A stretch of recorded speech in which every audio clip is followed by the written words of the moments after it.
اللہ عنہ ہمیں اینٹ کے بنے ہوئے منبر پر کھڑے ہو کر خطبہ دیا۔ آپ تلوار لیے ہوئے تھے جس میں ایک صحیفہ لٹکا ہوا تھا۔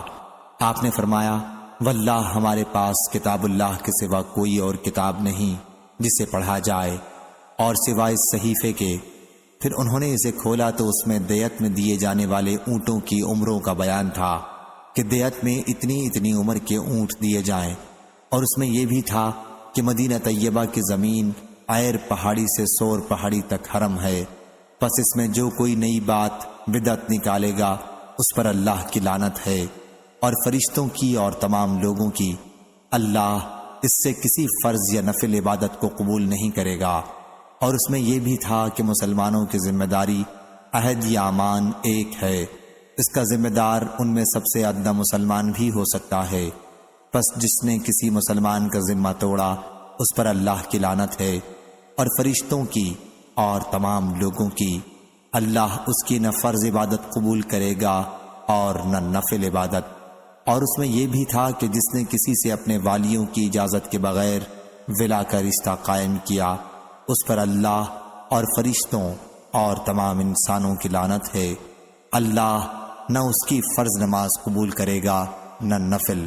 صحیح بخاری حدیث نمبر 7300۔ Hello friends, subscribe my channel Aisha Hotties رضی اللہ 92. عنہا نے بیان کیا کہ نبی کریم صلی اللہ علیہ وسلم نے کوئی کام کیا جس سے بعض لوگوں نے بچنا پرہیز کرنا اختیار کیا۔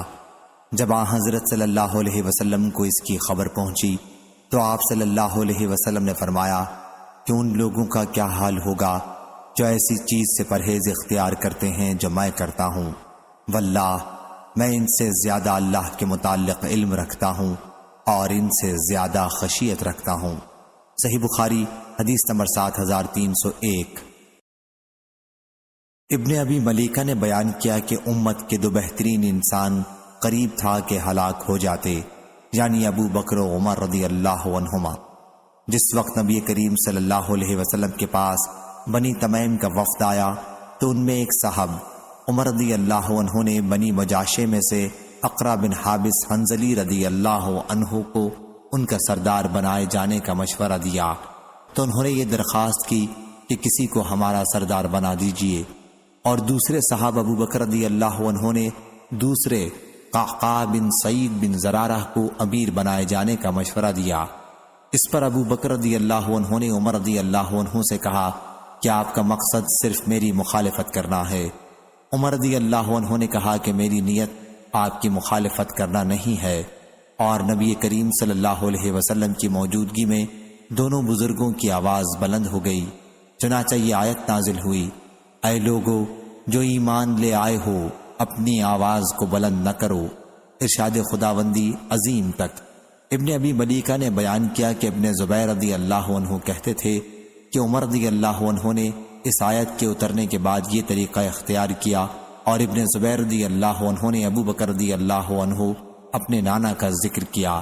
وہ جب حضرت صلی اللہ علیہ وسلم سے کچھ عرض کرتے تو اتنی آہستگی سے جیسے کوئی کان میں بات کرتا ہے، حتیٰ کہ حضرت صلی اللہ علیہ وسلم کو بات سنائی نہ دیتی تو آپ دوبارہ پوچھتے کیا کہا۔ صحیح بخاری حدیث نمبر 7302۔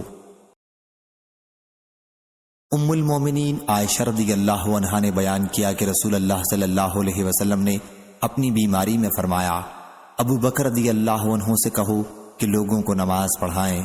حضرت عائشہ رضی اللہ عنہا نے کہا کہ میں نے جواباً عرض کیا کہ ابو بکر رضی اللہ عنہ اگر آپ کی جگہ کھڑے ہوں گے تو رونے کی شدت کی وجہ سے اپنی آواز لوگوں کو نہیں سنا سکیں گے، اس لیے آپ عمر رضی اللہ عنہ کو حکم دیجئے۔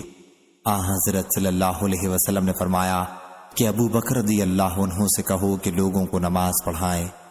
عائشہ رضی اللہ عنہا نے بیان کیا کہ میں نے حفصہ رضی اللہ عنہا سے کہا کہ تم کہو کہ ابو بکر رضی اللہ عنہ آپ کی جگہ کھڑے ہوں گے تو شدت بکا کی وجہ سے لوگوں کو سنا نہیں سکیں گے، اس لیے آپ عمر رضی اللہ عنہ کو نماز پڑھانے کا حکم دیں۔ حفصہ رضی اللہ عنہا نے ایسا ہی کیا۔ اس پر حضرت صلی اللہ علیہ وسلم نے فرمایا کہ بلا شبہ تم لوگ یوسف علیہ السلام پیغمبر کی ساتھ والیاں ہو، ابو بکر رضی اللہ عنہ سے کہو کہ لوگوں کو نماز پڑھائیں۔ بعد میں حفصہ رضی اللہ عنہا نے عائشہ رضی اللہ عنہا سے کہا کہ میں نے تم سے کچھ کبھی بھلائی نہیں دیکھی۔ صحیح بخاری حدیث نمبر 7303۔ سہل بن سعد سعدی رضی اللہ عنہ نے بیان کیا کہ عویمر اجلانی عاصم بن عدی کے پاس آیا اور کہا، اس شخص کے بارے میں آپ کا کیا خیال ہے جو اپنی بیوی کے ساتھ کسی دوسرے مرد کو پائے اور اسے قتل کر دے؟ کیا آپ لوگ مقتول کے بدلے میں اسے قتل کر دیں گے؟ عاصم رضی اللہ عنہ، میرے لیے آپ رسول اللہ صلی اللہ علیہ وسلم سے اس کے متعلق پوچھ دیجئے۔ چنانچہ انہوں نے حضرت صلی اللہ علیہ وسلم سے پوچھا، لیکن آپ نے اس طرح کے سوال کو ناپسند کیا اور معیوب جانا۔ عاصم رضی اللہ عنہ نے واپس آ کر انہیں بتایا کہ حضرت صلی اللہ علیہ وسلم نے اس طرح کے سوال کو ناپسند کیا۔ اس پر عویمر رضی اللہ عنہ بولے کہ واللہ میں خود حضرت صلی اللہ علیہ وسلم کے پاس جاؤں گا۔ خیر، عویمر رضی اللہ عنہ آپ کے پاس آئے اور عاصم رضی اللہ عنہ کے لوٹ جانے کے بعد اللہ تعالیٰ نے قرآن مجید کی آیت آپ پر نازل کی۔ چنانچہ حضرت صلی اللہ علیہ وسلم نے ان سے کہا کہ تمہارے بارے میں اللہ تعالیٰ نے قرآن نازل کیا ہے۔ پھر آپ نے دونوں میاں بیوی کو بلایا، دونوں آگے بڑھے اور لعان کیا۔ پھر عویمر رضی اللہ عنہ نے کہا کہ یا رسول اللہ صلی اللہ علیہ وسلم، اگر اسے اب بھی اپنے پاس رکھتا ہوں تو اس کا مطلب یہ ہے کہ میں جھوٹا ہوں۔ چنانچہ اس نے فوراً اپنی بیوی کو جدا کر دیا۔ حضرت صلی اللہ علیہ وسلم نے جدا کرنے کا حکم نہیں دیا تھا۔ پھر لعان کرنے والوں میں یہی طریقہ رائج ہو گیا۔ حضرت صلی اللہ علیہ وسلم نے فرمایا کہ دیکھتے رہو، اس کا بچہ سرخ، پست قد، باصحنی کی طرح کا پیدا ہو تو میں سمجھتا ہوں کہ وہ عویمر کا ہی بچہ ہے۔ عویمر نے عورت پر جھوٹا طوفان باندھا، اور اگر سانولے رنگ کا بڑی آنکھ والا بڑے بڑے چوتڑ والا پیدا ہو، جب میں سمجھوں گا کہ عویمر رضی اللہ عنہ سچا ہے۔ پھر اس عورت کا بچہ اس مکروہ صورت کا، یعنی جس مرد سے وہ بدنام ہوئی تھی، اسی صورت کا پیدا ہوا۔ صحیح بخاری حدیث نمبر 7304۔ مالک بن اوس نظری نے خبر دی کہ محمد بن جبیر بن مطعم نے مجھ سے اس سلسلے میں ذکر کیا تھا۔ پھر میں مالک کے پاس گیا اور ان سے اس حدیث کے متعلق پوچھا۔ انہوں نے بیان کیا کہ میں روانہ ہوا اور عمر رضی اللہ عنہ کی خدمت میں حاضر ہوا۔ اتنے میں ان کے دربان یرفع آئے اور کہا کہ عثمان، عبد الرحمن، زبیر اور سعد رضی اللہ عنہم اندر آنے کی اجازت چاہتے ہیں، کیا انہیں اجازت دی جائے؟ عمر رضی اللہ عنہ نے کہا کہ ہاں۔ چنانچہ سب لوگ اندر آ گئے اور سلام کیا اور بیٹھ گئے۔ پھر یرفع نے آ کر پوچھا کہ کیا علی اور عباس رضی اللہ عنہ کو اجازت دی جائے؟ ان حضرات کو بھی اندر بلایا۔ عباس رضی اللہ عنہ نے کہا کہ امیر المومنین رضی اللہ عنہ، میرے اور ظالم کے درمیان فیصلہ کر دیجئے۔ آپس میں دونوں نے سخت کلامی کی۔ اس پر عثمان رضی اللہ عنہ اور ان کے ساتھیوں کی جماعت نے کہا کہ امیر المومنین رضی اللہ عنہ ان کے درمیان فیصلہ کر دیجئے تاکہ دونوں کو آرام حاصل ہو۔ عمر رضی اللہ عنہ نے کہا کہ صبر کرو، میں تمہیں اللہ کی قسم دیتا ہوں جس کی اجازت سے آسمان و زمین قائم ہے۔ کیا آپ لوگوں کو معلوم ہے کہ نبی کریم صلی اللہ علیہ وسلم نے فرمایا تھا کہ ہماری میراث تقسیم نہیں ہوتی، ہم جو کچھ چھوڑیں وہ صدقہ ہے؟ حضرت صلی اللہ علیہ وسلم نے اس سے خود اپنی ذات مراد لی تھی۔ جماعت نے کہا کہ ہاں، حضرت صلی اللہ علیہ وسلم نے یہ فرمایا تھا۔ پھر آپ علی رضی اللہ عنہ اور عباس رضی اللہ عنہ کی طرف متوجہ ہوئے اور کہا کہ میں آپ لوگوں کو اللہ کی قسم دیتا ہوں، کیا آپ لوگوں کو معلوم ہے کہ حضرت صلی اللہ علیہ وسلم نے یہ فرمایا تھا؟ انہوں نے بھی کہا کہ ہاں۔ عمر رضی اللہ عنہ نے اس کے بعد کہا کہ پھر میں آپ لوگوں سے اس بارے میں گفتگو کرتا ہوں۔ اللہ تعالیٰ نے اپنے رسول کا اس مال میں سے ایک حصہ مخصوص کیا تھا جو اس نے آپ کے سوا کسی کو نہیں دیا، اس لیے کہ اللہ تعالیٰ فرماتا ہے کہ ما افاء اللہ علی رسولہ منہم فمن اوجف فسم، تو یہ مال خاص حضرت صلی اللہ علیہ وسلم کے لیے تھا۔ پھر واللہ حضرت صلی اللہ علیہ وسلم نے اسے آپ لوگوں کو نظر انداز کر کے اپنے لیے جمع نہیں کیا اور نہ اسے اپنی ذاتی جائیداد بنایا۔ حضرت صلی اللہ علیہ وسلم نے اسے آپ لوگوں کو بھی دیا اور سب میں تقسیم کیا، یہاں تک کہ اس میں سے یہ مال باقی رہ گیا تو حضرت صلی اللہ علیہ وسلم اس میں سے اپنے گھر والوں کا سالانہ خرچ دیتے تھے۔ پھر باقی اپنے قبضے میں لے لیتے تھے اور اسے بیت المال میں رکھ کر عام مسلمانوں کی ضروریات میں خرچ کرتے تھے۔ حضرت صلی اللہ علیہ وسلم نے زندگی بھر اس کے مطابق عمل کیا۔ میں آپ لوگوں کو اللہ کی قسم دیتا ہوں کہ آپ کو اس کا علم ہے؟ صحابہ رضی اللہ عنہم نے کہا کہ ہاں۔ پھر آپ نے علی اور عباس رضی اللہ عنہ سے کہا میں آپ دونوں حضرات کو بھی اللہ کی قسم دیتا ہوں، کیا آپ لوگوں کو اس کا علم ہے؟ انہوں نے بھی کہا کہ ہاں۔ پھر اللہ تعالیٰ نے اپنے نبی صلی اللہ علیہ وسلم کو وفات دی اور ابو بکر رضی اللہ عنہ نے حضرت صلی اللہ علیہ وسلم کے ولی ہونے کی حیثیت سے اس پر قبضہ کیا اور اس میں اسی طرح عمل کیا جیسا کہ حضرت صلی اللہ علیہ وسلم کرتے تھے۔ آپ دونوں حضرات بھی یہیں موجود تھے۔ آپ نے علی اور عباس رضی اللہ عنہ کی طرف متوجہ ہو کر یہ بات کہی اور آپ لوگوں کا خیال تھا کہ ابو بکر رضی اللہ عنہ اس معاملے میں خطا کار ہیں اور اللہ خوب جانتا ہے کہ وہ اس معاملے میں سچے اور نیک اور سب سے زیادہ حق کی پیروی کرنے والے تھے۔ پھر اللہ تعالیٰ نے ابو بکر رضی اللہ عنہ کو بھی وفات دی اور میں نے کہا کہ میں رسول اللہ صلی اللہ علیہ وسلم اور ابو بکر رضی اللہ عنہ کا ولی ہوں۔ اس طرح میں نے بھی اس جائیداد کو اپنے قبضے میں 2 سال تک رکھا اور اس میں اسی کے مطابق عمل کرتا رہا جیسا کہ حضرت صلی اللہ علیہ وسلم اور ابو بکر رضی اللہ عنہ نے کیا تھا۔ پھر آپ دونوں حضرات میرے پاس آئے اور آپ لوگوں کا معاملہ ایک ہی تھا، کوئی اختلاف نہیں تھا۔ آپ عباس رضی اللہ عنہ اپنے بھائی کے لڑکے کی طرف سے اپنی میراث لینے آئے اور یہ علی رضی اللہ عنہ اپنی بیوی کی طرف سے ان کے والد کے میراث کا مطالبہ کرنے آئے۔ میں نے تم سے کہا کہ یہ جائیداد تقسیم تو نہیں ہو سکتی، لیکن تم لوگ چاہو تو میں اہتمام کے طور پر آپ کو یہ جائیداد دے دوں، لیکن شرط یہ ہے کہ آپ لوگوں پر اللہ کا عہد اور اس کی میثاق ہے کہ اس کو اسی طرح خرچ کرو گے جس طرح رسول اللہ صلی اللہ علیہ وسلم نے کیا تھا اور جس طرح ابو بکر رضی اللہ عنہ نے کیا تھا اور جس طرح میں نے اپنے زمانے ولایت میں کیا۔ اگر یہ منظور نہ ہو تو پھر مجھ سے اس معاملے میں بات نہ کریں۔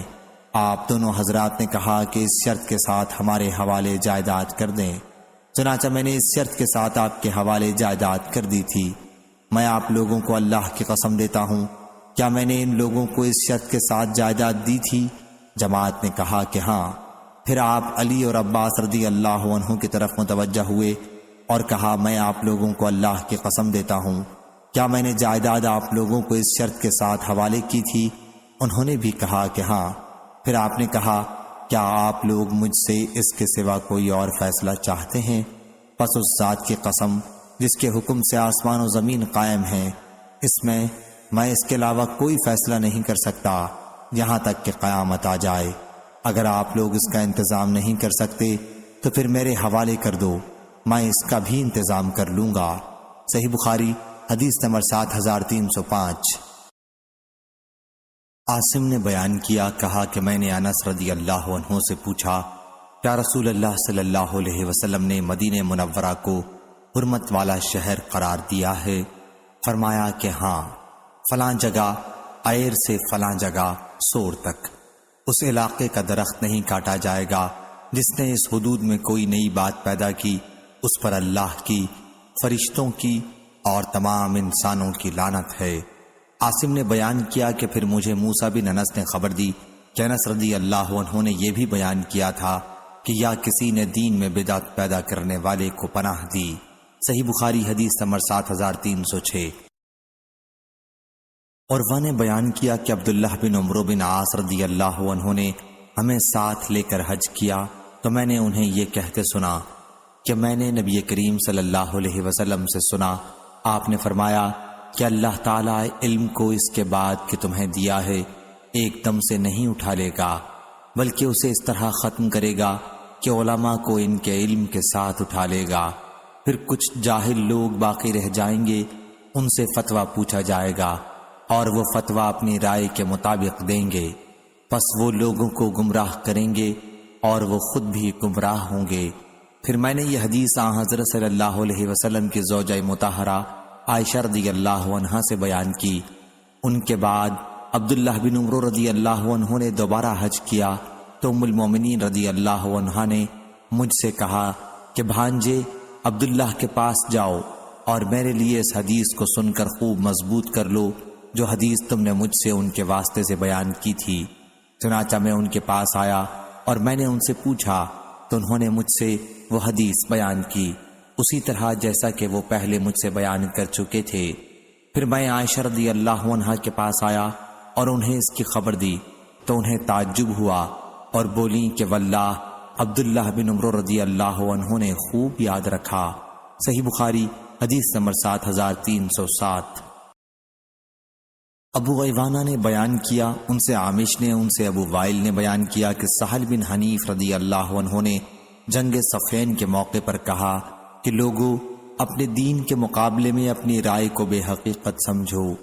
میں نے اپنے آپ کو ابو جندل رضی اللہ عنہ کے واقعے کے دن صلح حدیبیہ کے موقع پر دیکھا کہ اگر میرے اندر رسول اللہ صلی اللہ علیہ وسلم کے حکم سے ہٹنے کی طاقت ہوتی تو میں اس دن آپ سے انحراف کرتا اور کفار قریش کے ساتھ ان شرائط کو قبول نہ کرتا، اور ہم نے جب کسی مہم پر اپنی تلواریں کاندھوں پر رکھی لڑائی شروع کی تو ان تلواروں کی بدولت ہم کو ایک آسانی مل گئی جسے ہم پہچانتے تھے، مگر اس مہم میں یعنی جنگ صفین میں ہم مشکل میں گرفتار ہیں۔ دونوں طرف والے اپنے اپنے دلائل پیش کرتے ہیں۔ ابو عامش نے کہا کہ ابو وائل نے بتایا کہ میں صفین میں موجود تھا اور صفین کی لڑائی بھی کیا بری لڑائی تھی جس میں مسلمان آپس میں کٹ مرے۔ صحیح بخاری حدیث نمبر 7308۔ سفیان نے بیان کیا کہا میں نے محمد بن منقدر سے سنا، بیان کیا کہ میں نے جابر بن عبداللہ رضی اللہ عنہ سے سنا، انہوں نے بیان کیا کہ میں بیمار پڑا تو رسول اللہ صلی اللہ علیہ وسلم اور ابو بکر رضی اللہ عنہ عیادت کے لیے تشریف لائے۔ یہ دونوں بزرگ پیدل چل کر آئے تھے۔ پھر حضرت صلی اللہ علیہ وسلم پہنچے تو مجھ پر بے ہوشی طاری تھی۔ حضرت صلی اللہ علیہ وسلم نے وضو کیا اور وضو کا پانی مجھ پر چھڑکا، اس سے مجھے افاقہ ہوا تو میں نے عرض کیا یا رسول اللہ صلی اللہ علیہ وسلم، اور بعض اوقات سفیان نے یہ الفاظ بیان کیے کہ میں نے کہا اے رسول اللہ صلی اللہ علیہ وسلم، میں اپنے مال کے بارے میں کس طرح فیصلہ کروں، میں اپنے مال کا کیا کروں؟ بیان کیا کہ حضرت صلی اللہ علیہ وسلم نے کوئی جواب نہیں دیا یہاں تک کہ میراث کی آیت نازل ہوئی۔ صحیح بخاری حدیث نمبر 7309۔ ابو غیوانہ نے بیان کیا ان سے عبد الرحمن بن اصبہانی نے، ان سے ابو صالح زکوان نے اور ان سے ابو سعید رضی اللہ عنہ نے کہ ایک خاتون نبی کریم صلی اللہ علیہ وسلم کی خدمت میں حاضر ہوئیں اور کہا یا رسول اللہ صلی اللہ علیہ وسلم، آپ کی تمام احادیث مرد لے گئے، ہمارے لیے بھی آپ کوئی دن اپنی طرف سے مخصوص کر دیں جس میں ہم آپ کے پاس آئیں اور آپ ہمیں وہ تعلیمات دیں جو اللہ نے آپ کو سکھائی ہیں۔ حضرت صلی اللہ علیہ وسلم نے فرمایا کہ پھر فلاں فلاں دن فلاں فلاں جگہ جمع ہو جاؤ۔ چنانچہ عورتیں جمع ہوئیں اور حضرت صلی اللہ علیہ وسلم ان کے پاس آئے اور انہیں اس کی تعلیم دی جو اللہ نے آپ کو سکھایا تھا۔ پھر آپ صلی اللہ علیہ وسلم نے فرمایا تم میں سے جو عورت بھی اپنی زندگی میں اپنے 3 بچے آگے بھیج دے گی یعنی ان کی وفات ہو جائے گی تو وہ اس کے لیے دوزخ سے رکاوٹ بن جائیں گے۔ اس پر ان میں سے ایک خاتون نے کہا یا رسول اللہ صلی اللہ علیہ وسلم 2؟ انہوں نے اس کلمے کو 2 مرتبہ دہرایا۔ پھر حضرت صلی اللہ علیہ وسلم نے فرمایا ہاں 2 بھی یہی درجہ رکھتے ہیں۔ صحیح بخاری حدیث نمبر 7310۔ عبید اللہ بن موسیٰ نے بیان کیا ان سے اسماعیل نے، ان سے قیس نے، ان سے مغیرہ بن شعبہ رضی اللہ عنہ نے کہ نبی کریم صلی اللہ علیہ وسلم نے فرمایا میری امت کا ایک گروہ ہمیشہ غالب رہے گا، اس میں علمی اور دینی غلبہ بھی داخل ہے یہاں تک کہ قیامت آ جائے گی اور وہ غالب ہی رہیں گے۔ صحیح بخاری حدیث نمبر 7311۔ حمید نے خبر دی کہا کہ میں نے معاویہ بن ابی سفیان رضی اللہ عنہ سے سنا، وہ خطبہ دے رہے تھے۔ انہوں نے کہا کہ میں نے نبی کریم صلی اللہ علیہ وسلم سے سنا ہے، حضرت صلی اللہ علیہ وسلم نے فرمایا کہ اللہ جس کے ساتھ خیر کا ارادہ کرتا ہے اسے دین کی سمجھ عطا فرما دیتا ہے، اور میں تو صرف تقسیم کرنے والا ہوں اور دیتا اللہ ہے، اور اس امت کا معاملہ ہمیشہ درست رہے گا یہاں تک کہ قیامت قائم ہو جائے، یا آپ صلی اللہ علیہ وسلم نے یوں فرمایا کہ یہاں تک کہ اللہ کا حکم آ پہنچے۔ صحیح بخاری حدیث نمبر 7312۔ جابر بن عبداللہ رضی اللہ عنہ نے بیان کیا کہ جب رسول اللہ صلی اللہ علیہ وسلم پر یہ آیت نازل ہوئی کہ کہو وہ اس پر قادر ہے کہ تم پر تمہارے اوپر سے عذاب بھیجے، تو آن حضرت صلی اللہ علیہ وسلم نے کہا کہ میں تیرے باعظمت و بزرگ منہ کی پناہ مانگتا ہوں، یا تمہارے پاؤں کے نیچے سے عذاب بھیجے تو اس پر۔ پھر آن حضرت صلی اللہ علیہ وسلم نے کہا کہ میں تیرے مبارک منہ کی پناہ مانگتا ہوں۔ پھر جب یہ آیت نازل ہوئی کہ یا تمہیں فرقوں میں تقسیم کر دے اور تم میں سے بعض کو بعض کا خوف چکھائے، تو آپ نے فرمایا کہ یہ دونوں آسان و سہل ہیں۔ صحیح بخاری حدیث نمبر 7313۔ عبداللہ بن وہب نے بیان کیا، ان سے یونس بن یزید نے، ان سے ابن شہاب نے، ان سے ابو سلمہ بن عبد الرحمن نے، اور ان سے ابو ہریرہ رضی اللہ عنہ نے کہ ایک اعرابی نبی کریم صلی اللہ علیہ وسلم کی خدمت میں حاضر ہوا اور کہا کہ میری بیوی کے یہاں کالا لڑکا پیدا ہوا ہے جس کو میں اپنا نہیں سمجھتا۔ آن حضرت صلی اللہ علیہ وسلم نے ان سے فرمایا کہ تمہارے پاس اونٹ ہیں؟ انہوں نے کہا کہ ہیں۔ دریافت فرمایا کہ ان کے رنگ کیسے ہیں؟ کہا کہ سرخ ہیں۔ پوچھا کہ ان میں کوئی خاکی بھی ہے؟ انہوں نے کہا ہاں ان میں خاکی بھی ہیں۔ اس پر آن حضرت صلی اللہ علیہ وسلم نے پوچھا کہ پھر کس طرح تم سمجھتے ہو کہ اس رنگ کا پیدا ہوا؟ انہوں نے کہا کہ یا رسول اللہ صلی اللہ علیہ وسلم، کسی رگ نے یہ رنگ کھینچ لیا ہوگا۔ آن حضرت صلی اللہ علیہ وسلم نے فرمایا ممکن ہے اس بچے کا رنگ بھی کسی رگ نے کھینچ لیا ہو، اور آن حضرت صلی اللہ علیہ وسلم نے ان کو بچے کے انکار کرنے کی اجازت نہیں دی۔ صحیح بخاری حدیث نمبر 7314۔ ابو غیوانہ نے بیان کیا، ان سے ابو بشر نے، ان سے سعید بن جبیر نے، اور ان سے ابن عباس رضی اللہ عنہ نے کہ ایک خاتون رسول اللہ صلی اللہ علیہ وسلم کے پاس آئیں اور عرض کیا کہ میری والدہ نے حج کرنے کی نظر مانی تھی اور وہ ادائیگی سے پہلے ہی وفات پا گئیں، کیا میں ان کی طرف سے حج کر لوں؟ آن حضرت صلی اللہ علیہ وسلم نے فرمایا کہ ہاں ان کی طرف سے حج کر لو۔ تمہارا کیا خیال ہے، اگر تمہاری والدہ پر قرض ہوتا تو تم اسے پورا کرتی؟ انہوں نے کہا کہ ہاں۔ آن حضرت صلی اللہ علیہ وسلم نے فرمایا کہ پھر اس قرض کو بھی پورا کر جو اللہ تعالیٰ کا ہے، کیونکہ اس قرض کا پورا کرنا زیادہ ضروری ہے۔ صحیح بخاری حدیث نمبر 7315۔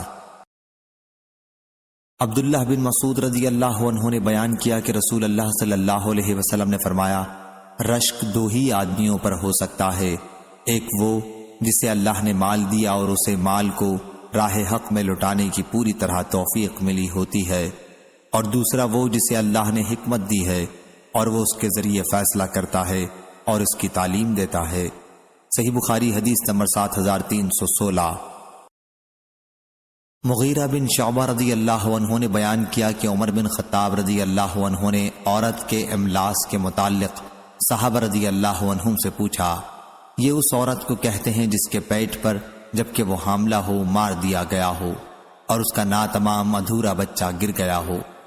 عمر رضی اللہ عنہ نے پوچھا، آپ لوگوں میں سے کسی نے نبی کریم صلی اللہ علیہ وسلم سے اس کے بارے میں کوئی حدیث سنی ہے؟ میں نے کہا کہ میں نے سنی ہے۔ پوچھا کیا حدیث ہے؟ میں نے بیان کیا کہ میں نے نبی کریم صلی اللہ علیہ وسلم سے سنا ہے کہ ایسی صورت میں ایک غلام یا باندی تاوان کے طور پر ہے۔ عمر رضی اللہ عنہ نے کہا کہ تم اب چھوٹ نہیں سکتے یہاں تک کہ تم نے جو حدیث بیان کی ہے اس سلسلے میں نجات کا کوئی ذریعہ یعنی کوئی شہادت کہ واقعی آن حضرت صلی اللہ علیہ وسلم نے یہ حدیث فرمائی تھی لاؤ۔ صحیح بخاری حدیث نمبر 7317۔ پھر میں نکلا تو محمد بن مسلمہ رضی اللہ عنہ مل گئے اور میں انہیں لایا، اور انہوں نے میرے ساتھ گواہی دی کہ انہوں نے رسول اللہ صلی اللہ علیہ وسلم کو فرماتے سنا ہے کہ اس میں ایک غلام یا باندی کی تاوان ہے۔ ہشام بن عروہ کے ساتھ اس حدیث کو ابن ابی زناد نے بھی اپنے باپ سے، انہوں نے عروہ سے، انہوں نے مغیرہ رضی اللہ عنہ سے روایت کیا۔ صحیح بخاری حدیث نمبر 7318۔ ابن ابی ذئب نے بیان کیا، ان سے مقبری نے اور ان سے ابو ہریرہ رضی اللہ عنہ نے کہ نبی کریم صلی اللہ علیہ وسلم نے فرمایا قیامت اس وقت تک قائم نہیں ہوگی جب تک میری امت اس طرح پچھلی امتوں کے مطابق نہیں ہو جائے گی جیسے بالشت بالشت کے اور ہاتھ ہاتھ کے برابر ہوتا ہے۔ پوچھا گیا یا رسول اللہ صلی اللہ علیہ وسلم اگلی امتوں سے کون مراد ہے؟ پارسی اور نصرانی؟ آپ نے فرمایا پھر اور کون؟ صحیح بخاری حدیث نمبر 7319۔ ابو سعید خدری رضی اللہ عنہ نے بیان کیا کہ نبی کریم صلی اللہ علیہ وسلم نے فرمایا تم اپنے سے پہلی امتوں کو ایک ایک بالشت اور ایک ایک گز میں تباہ کرو گے، یہاں تک کہ اگر وہ کسی گوہ کے سوراخ میں داخل ہوئے ہوں گے تو تم اس میں بھی ان کی اتباع کرو گے۔ ہم نے پوچھا یا رسول اللہ صلی اللہ علیہ وسلم کیا یہود و نصارہ مراد ہیں؟ فرمایا پھر اور کون؟ صحیح بخاری حدیث نمبر 7320۔ عبداللہ بن مسعود رضی اللہ عنہ نے بیان کیا کہ نبی کریم صلی اللہ علیہ وسلم نے فرمایا جو شخص بھی ظلم کے ساتھ قتل کیا جائے گا اس کے گناہ کا ایک حصہ آدم علیہ السلام کے پہلے بیٹے قابیل پر بھی پڑے گا۔ بعض اوقات سفیان نے اس طرح بیان کیا کہ اس کے خون کا، کیونکہ اسی نے سب سے پہلے ناحق خون کی بری رسم قائم کی۔ صحیح بخاری حدیث نمبر 7321۔ امام مالک نے بیان کیا انہوں نے محمد بن منقدر سے، انہوں نے جابر بن عبداللہ انصاری سلمہ رضی اللہ عنہ سے کہ ایک گنوار قیس بن ابی حازم یا قیس بن حازم یا اور کوئی نے حضرت صلی اللہ علیہ وسلم سے اسلام پر بیعت کی، پھر مدینے میں اس کو تپ آنے لگی، وہ حضرت صلی اللہ علیہ وسلم کے پاس آیا، کہنے لگا یا رسول اللہ صلی اللہ علیہ وسلم میری بیعت توڑ دیجئے۔ حضرت صلی اللہ علیہ وسلم نے انکار کیا، پھر آیا اور کہنے لگا یا رسول اللہ صلی اللہ علیہ وسلم میری بیعت فسخ کر دیجئے۔ حضرت صلی اللہ علیہ وسلم نے پھر انکار کیا۔ اس کے بعد وہ مدینے سے نکل کر اپنے جنگل کو چلا گیا تو حضرت صلی اللہ علیہ وسلم نے فرمایا کہ مدینہ لوہار کی بھٹی کی طرح ہے جو اپنی میل کچیل دور کر دیتی ہے اور کھرے پاکیزہ مال کو رکھ لیتی ہے۔ صحیح بخاری حدیث نمبر 7322۔ ابن عباس رضی اللہ عنہ نے بیان کیا کہ میں عبد الرحمن بن عوف رضی اللہ عنہ کو قرآن مجید پڑھایا کرتا تھا۔ جب وہ آخری حج آیا جو عمر رضی اللہ عنہ نے کیا تھا تو عبد الرحمن رضی اللہ عنہ نے منا میں مجھ سے کہا کاش تم امیر المومنین رضی اللہ عنہ کو آج دیکھتے۔ جب ان کے پاس ایک شخص آیا اور کہا کہ فلاں شخص کہتا ہے کہ اگر امیر المومنین رضی اللہ عنہ کا انتقال ہو جائے تو ہم فلاں سے بیعت کر لیں گے۔ یہ سن کر عمر رضی اللہ عنہ نے کہا کہ میں آج سے پہر کو کھڑے ہو کر لوگوں کو خطبہ سناؤں گا اور ان کو ڈراؤں گا جو عام مسلمانوں کے حق کو غصب کرنا چاہتے ہیں اور خود اپنی رائے سے امیر منتخب کرنے کا ارادہ رکھتے ہیں۔ میں نے عرض کیا کہ آپ ایسا نہ کریں کیونکہ موسم حج میں ہر طرح کے ناواقف اور معمولی لوگ جمع ہو جاتے ہیں، یہ سب کثرت سے آپ کی مجلس میں جمع ہو جائیں گے اور مجھے ڈر ہے کہ وہ آپ کی بات کا صحیح مطلب نہ سمجھ کر کچھ اور معنی نہ کر لیں اور اسے منہ در منہ اڑاتے پھریں، اس لیے ابھی توقف کیجئے۔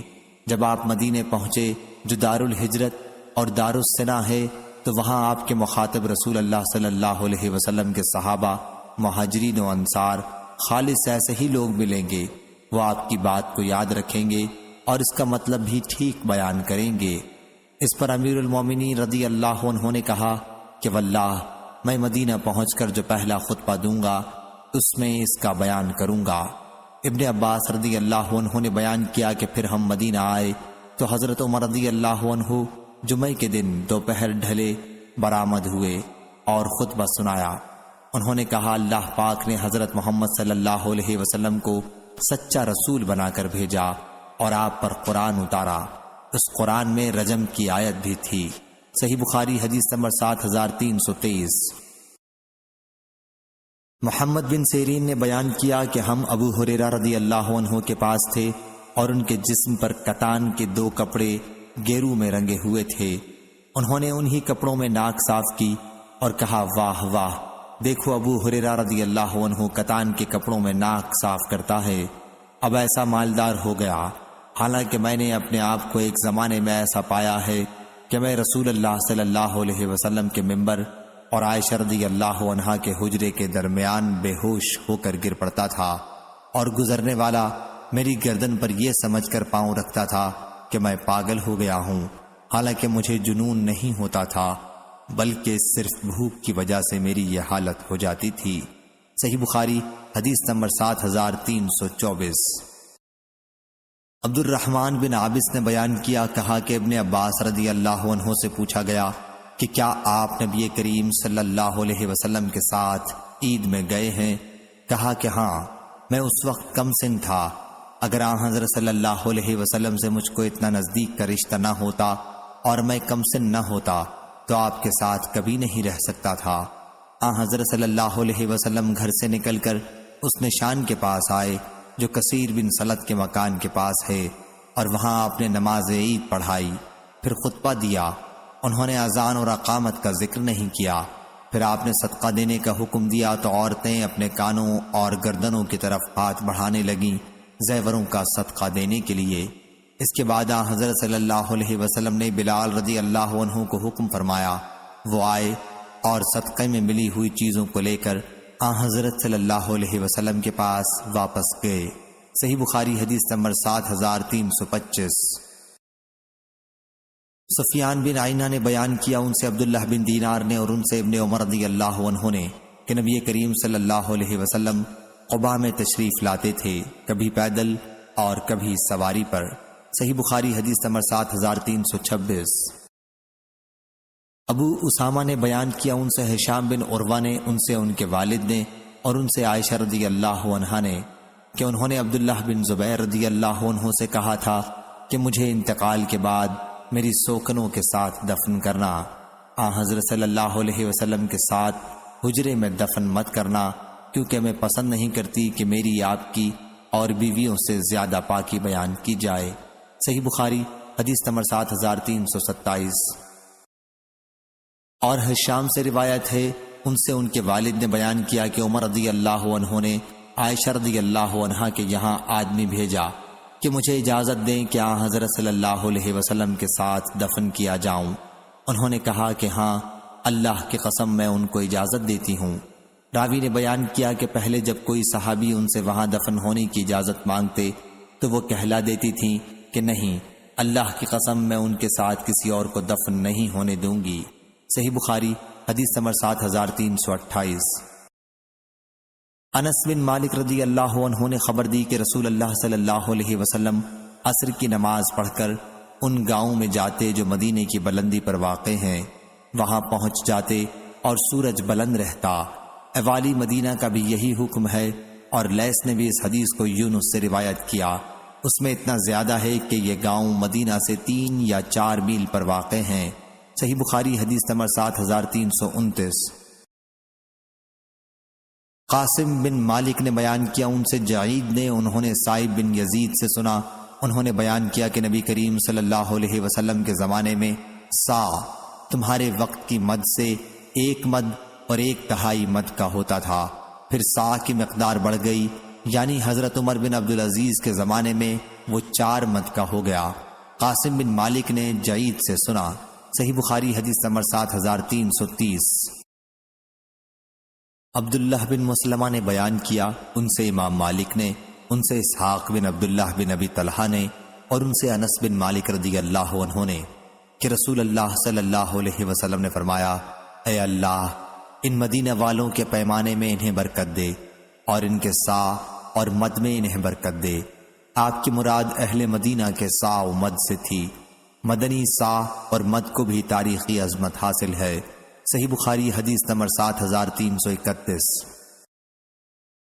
ابو زمرہ نے بیان کیا، کہا ہم سے موسیٰ بن عقبہ نے، ان سے نافع نے اور ان سے ابن عمر رضی اللہ عنہ نے کہ نبی کریم صلی اللہ علیہ وسلم کے پاس یہودی ایک مرد اور ایک عورت کو لے کر آئے جنہوں نے زنا کیا تھا، تو حضرت صلی اللہ علیہ وسلم نے ان کے لیے رجم کا حکم دیا اور انہیں مسجد کی اس جگہ کے قریب رجم کیا گیا جہاں جنازے رکھے جاتے ہیں۔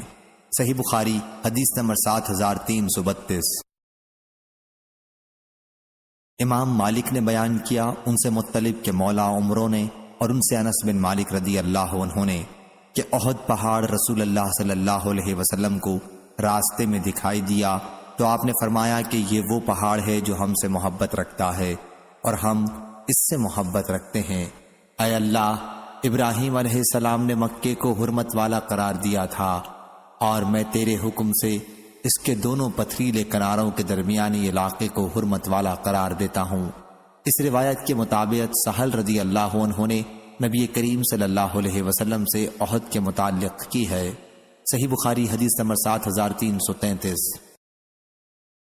ابو حازم نے بیان کیا ان سے سہل رضی اللہ عنہ نے کہ مسجد نبوی کی قبلہ کی طرف کی دیوار اور منبر کے درمیان بکریوں کے گزرنے جتنا فاصلہ تھا۔ صحیح بخاری حدیث نمبر 7334۔ ابو ہریرہ رضی اللہ عنہ نے بیان کیا کہ رسول اللہ صلی اللہ علیہ وسلم نے فرمایا، میرے حجرے اور میرے منبر کے درمیان کی زمین جنت کے باغوں میں سے ایک باغ ہے اور میرا یہ منبر میرے حوض پر ہوگا۔ صحیح بخاری حدیث نمبر 7335۔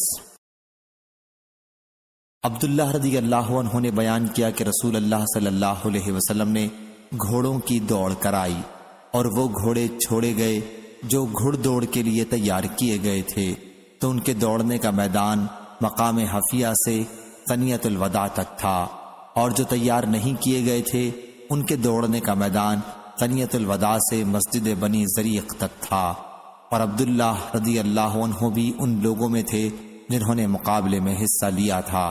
صحیح بخاری حدیث نمبر 7336۔ اسحاق نے بیان کیا، انہوں نے کہا ہم کو عیسیٰ اور ابن ادریس نے خبر دی اور ابن ابی غنیہ نے خبر دی، انہیں ابو حیان نے، انہیں شعبی نے، اور ان سے حضرت عبداللہ بن عمر رضی اللہ عنہ نے بیان کیا کہ میں نے عمر رضی اللہ عنہ کو نبی صلی اللہ علیہ وسلم کے منبر پر خطبہ دیتے سنا۔ صحیح بخاری حدیث نمبر 7337۔ سائب بن یزید نے خبر دی، انہوں نے عثمان بن عفان رضی اللہ عنہ سے سنا جو نبی کریم صلی اللہ علیہ وسلم کے منبر سے ہمیں خطاب کر رہے تھے۔ صحیح بخاری حدیث نمبر 7338۔ عائشہ رضی اللہ عنہا نے بیان کیا کہ میرے اور رسول اللہ صلی اللہ علیہ وسلم کے لیے یہ لگن رکھی جاتی تھی اور ہم دونوں اس سے ایک ساتھ نہاتے تھے۔ صحیح بخاری حدیث نمبر 7339۔ عاصم احول نے بیان کیا اور ان سے انس رضی اللہ عنہ نے کہ نبی کریم صلی اللہ علیہ وسلم نے انصار اور قریش کے درمیان میرے اس گھر میں بھائی چارہ کرایا جو مدینہ منورہ میں ہے۔ صحیح بخاری حدیث نمبر 7340۔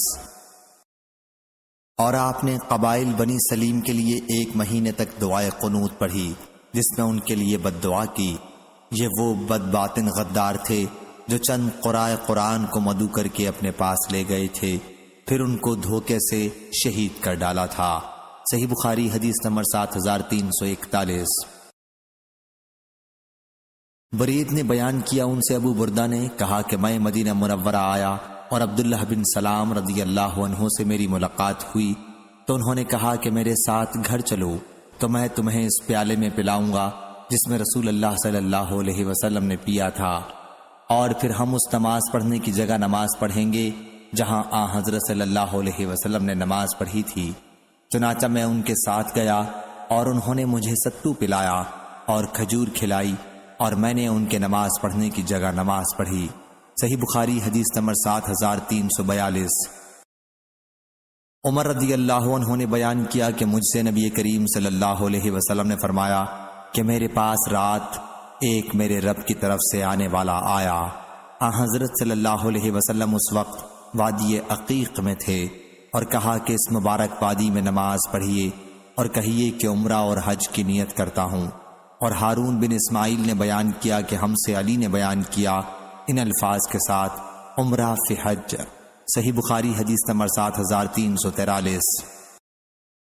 سفیان ثوری نے بیان کیا ان سے عبداللہ بن دینار نے اور ان سے ابن عمر رضی اللہ عنہ نے کہ نبی کریم صلی اللہ علیہ وسلم نے اہل نجد کے لیے مقام قرن جحفہ کو اہل شام کے لیے اور ذوالحلیفہ کو اہل مدینہ کے لیے میقات مقرر کیا۔ بیان کیا کہ میں نے یہ نبی کریم صلی اللہ علیہ وسلم سے سنا اور مجھے معلوم ہوا ہے کہ حضرت صلی اللہ علیہ وسلم نے فرمایا کہ اہل یمن کے لیے یلملم میقات ہے اور عراق کا ذکر ہوا تو انہوں نے کہا کہ حضرت صلی اللہ علیہ وسلم کے زمانے میں عراق نہیں تھا۔ صحیح بخاری حدیث نمبر 7344۔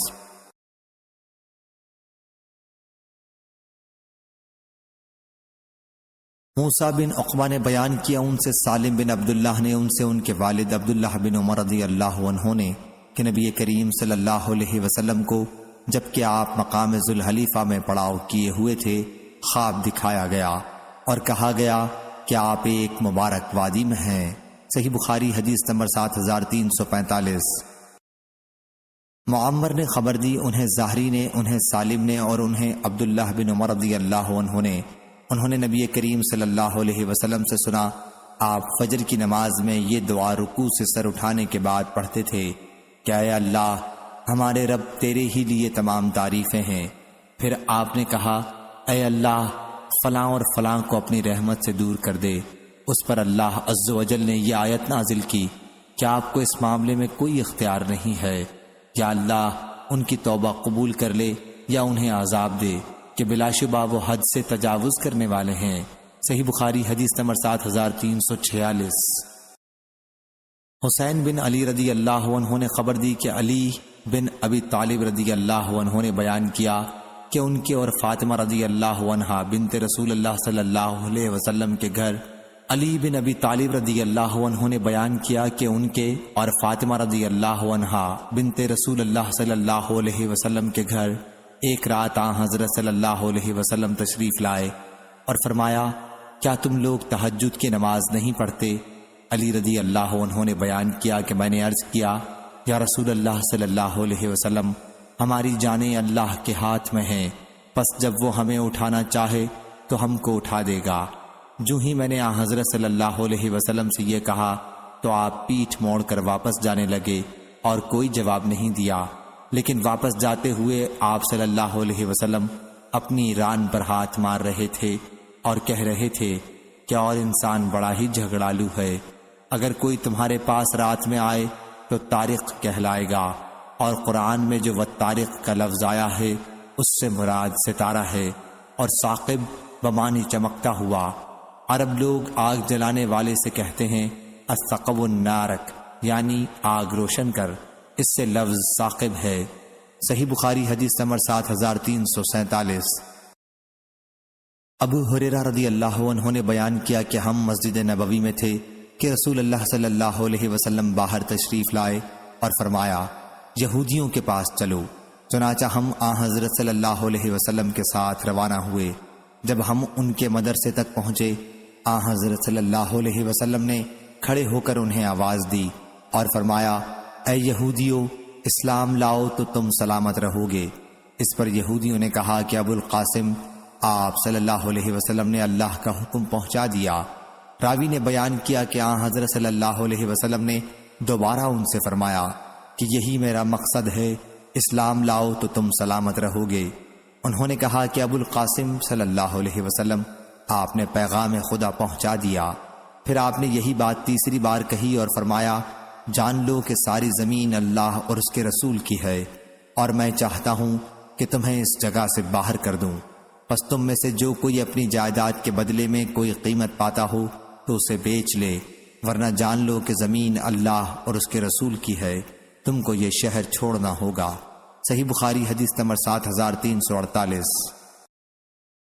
ابو سعید خدری رضی اللہ عنہ نے بیان کیا کہ رسول اللہ صلی اللہ علیہ وسلم نے فرمایا قیامت کے دن نوح علیہ السلام کو لایا جائے گا اور ان سے پوچھا جائے گا کیا تم نے اللہ کا پیغام پہنچا دیا تھا؟ وہ عرض کریں گے کہ ہاں اے رب۔ پھر ان کی امت سے پوچھا جائے گا کہ کیا انہوں نے تمہیں اللہ کا پیغام پہنچا دیا تھا؟ وہ کہیں گے کہ ہمارے پاس کوئی ڈرانے والا نہیں آیا۔ اللہ تعالی حضرت نوح علیہ السلام سے پوچھیں گے کہ تمہارے گواہ کون ہیں؟ نوح علیہ السلام عرض کریں گے کہ محمد صلی اللہ علیہ وسلم اور ان کی امت۔ پھر تمہیں لایا جائے گا اور تم لوگ ان کے حق میں شہادت دو گے۔ پھر رسول اللہ صلی اللہ علیہ وسلم نے یہ آیت پڑھی اور اسی طرح ہم نے تمہیں درمیانی امت بنایا، کہا کہ وسط بمانے عدل میانہ رو ہے تاکہ تم لوگوں کے لیے گواہ بنو اور رسول تم پر گواہ بنے۔ اسحاق بن منصور سے جعفر بن عون نے روایت کیا کہا ہم سے عامش نے بیان کیا، ان سے ابو صالح نے، ان سے ابو سعید خدری رضی اللہ عنہ نے، اور ان سے نبی کریم صلی اللہ علیہ وسلم نے یہی حدیث بیان فرمائی۔ صحیح بخاری حدیث نمبر 7349۔ یزید بن عبداللہ بن ہاد نے بیان کیا، ان سے محمد بن ابراہیم بن حارث نے، ان سے بصر بن سعید نے، ان سے عمر بن العاص کے مولا ابو قیس نے، ان سے عمر بن عاص رضی اللہ عنہ نے، انہوں نے رسول اللہ صلی اللہ علیہ وسلم سے سنا، آپ نے فرمایا کہ جب حاکم کوئی فیصلہ اپنے اجتہاد سے کرے اور فیصلہ صحیح ہو تو اسے دوہرا ثواب ملتا ہے، اور جب کسی فیصلے میں اجتہاد کرے اور غلطی کر جائے تو اسے اکہرا ثواب ملتا ہے۔ اجتہاد کا بیان کیا کہ پھر میں نے یہ حدیث ابو بکر بن عمرو بن حزم سے بیان کی تو انہوں نے بیان کیا کہ مجھ سے ابو سلمہ بن عبد الرحمن نے اسی طرح بیان کیا، اور ان سے ابو ہریرہ رضی اللہ عنہ نے بیان کیا، اور عبدالعزیز بن مطلب نے بیان کیا، ان سے عبداللہ بن ابی بکر نے بیان کیا، ان سے ابو سلمہ رضی اللہ عنہ نے بیان کیا، اور ان سے نبی کریم صلی اللہ علیہ وسلم نے اسی طرح بیان فرمایا۔ صحیح بخاری حدیث نمبر 7352۔ عبید بن عمیر نے بیان کیا کہ ابو موسیٰ اشعری رضی اللہ عنہ نے عمر رضی اللہ عنہ سے ملنے کی اجازت چاہی، اور یہ دیکھ کر کہ حضرت عمر مشغول ہیں آپ جلدی سے واپس چلے گئے۔ پھر عمر رضی اللہ عنہ نے کہا کہ کیا میں نے ابھی عبداللہ بن قیس ابو موسیٰ رضی اللہ عنہ کی آواز نہیں سنی تھی؟ انہیں بلا لو۔ چنانچہ انہیں بلایا گیا تو عمر رضی اللہ عنہ نے پوچھا کیا ایسا کیوں کیا کہ جلدی واپس ہو گئے؟ انہوں نے کہا کہ ہمیں حدیث میں اس کا حکم دیا گیا ہے۔ حضرت عمر رضی اللہ عنہ نے کہا اس حدیث پر کوئی گواہ لاؤ ورنہ میں تمہارے ساتھ یہ سختی کروں گا۔ چنانچہ حضرت ابو موسیٰ انصار کی ایک مجلس میں گئے، انہوں نے کہا کہ اس کی گواہی ہم میں سب سے چھوٹا دے سکتا ہے۔ چنانچہ ابو سعید خدری رضی اللہ عنہ کھڑے ہوئے اور کہا کہ ہمیں دربار نبوی صلی اللہ علیہ وسلم سے اس کا حکم دیا جاتا تھا۔ اس پر عمر رضی اللہ عنہ نے کہا کیا حضرت صلی اللہ علیہ وسلم کا یہ حکم مجھے معلوم نہیں تھا؟ مجھے بازار کے کاموں خرید و فروخت نے اس حدیث سے غافل رکھا۔ صحیح بخاری حدیث نمبر 7353۔ ابو ہریرہ رضی اللہ عنہ نے خبر دی، انہوں نے کہا کہ تم سمجھتے ہو کہ ابو ہریرہ رسول اللہ صلی اللہ علیہ وسلم کی بہت زیادہ حدیث بیان کرتے ہیں۔ اللہ کے حضور میں سب کو جانا ہے۔ بات یہ تھی کہ میں ایک مسکین شخص تھا اور پیٹ بھرنے کے بعد ہر وقت حضرت صلی اللہ علیہ وسلم کے ساتھ رہتا تھا، لیکن مہاجرین کو بازار کے کاروبار مشغول رکھتے تھے اور انصار کو اپنے مالوں کی دیکھ بھال مصروف رکھتی تھی۔ میں ایک دن حضرت صلی اللہ علیہ وسلم کی خدمت میں حاضر تھا اور آپ نے فرمایا کہ کون اپنی چادر پھیلائے گا یہاں تک کہ میں اپنی بات پوری کر لوں، اور پھر وہ اپنی چادر سمیٹ لے اور اس کے بعد کبھی مجھ سے سنی ہوئی کوئی بات نہ بھولے۔ چنانچہ میں نے اپنی چادر جو میرے جسم پر تھی پھیلا دی، اور اس ذات کی قسم جس نے حضرت صلی اللہ علیہ وسلم کو حق کے ساتھ بھیجا تھا، پھر کبھی میں آپ کی کوئی حدیث جو آپ سے سنی تھی نہیں بھولا۔ صحیح بخاری حدیث نمبر 7354۔ محمد بن منقدر نے بیان کیا کہ میں نے جابر بن عبداللہ رضی اللہ عنہ کو دیکھا کہ وہ ابن سیاد کے واقعے پر اللہ کی قسم کھاتے تھے۔ میں نے ان سے کہا کہ آپ اللہ کی قسم کھاتے ہیں؟ انہوں نے کہا کہ میں نے عمر رضی اللہ عنہ کو نبی کریم صلی اللہ علیہ وسلم کے سامنے اللہ کی قسم کھاتے دیکھا، اور حضرت صلی اللہ علیہ وسلم نے اس پر کوئی انکار نہیں فرمایا۔ صحیح بخاری حدیث نمبر 7355۔ امام مالک نے بیان کیا، ان سے زید بن اسلم نے، ان سے ابی صالح سمان نے، اور ان سے ابو ہریرہ رضی اللہ عنہ نے کہ رسول اللہ صلی اللہ علیہ وسلم نے فرمایا گھوڑے 3 طرح کے لوگوں کے لیے ہیں، ایک شخص کے لیے ان کا رکھنا کار ثواب ہے، دوسرے کے لیے برابر برابر نہ عذاب نہ ثواب، اور تیسرے کے لیے وبال جان ہے۔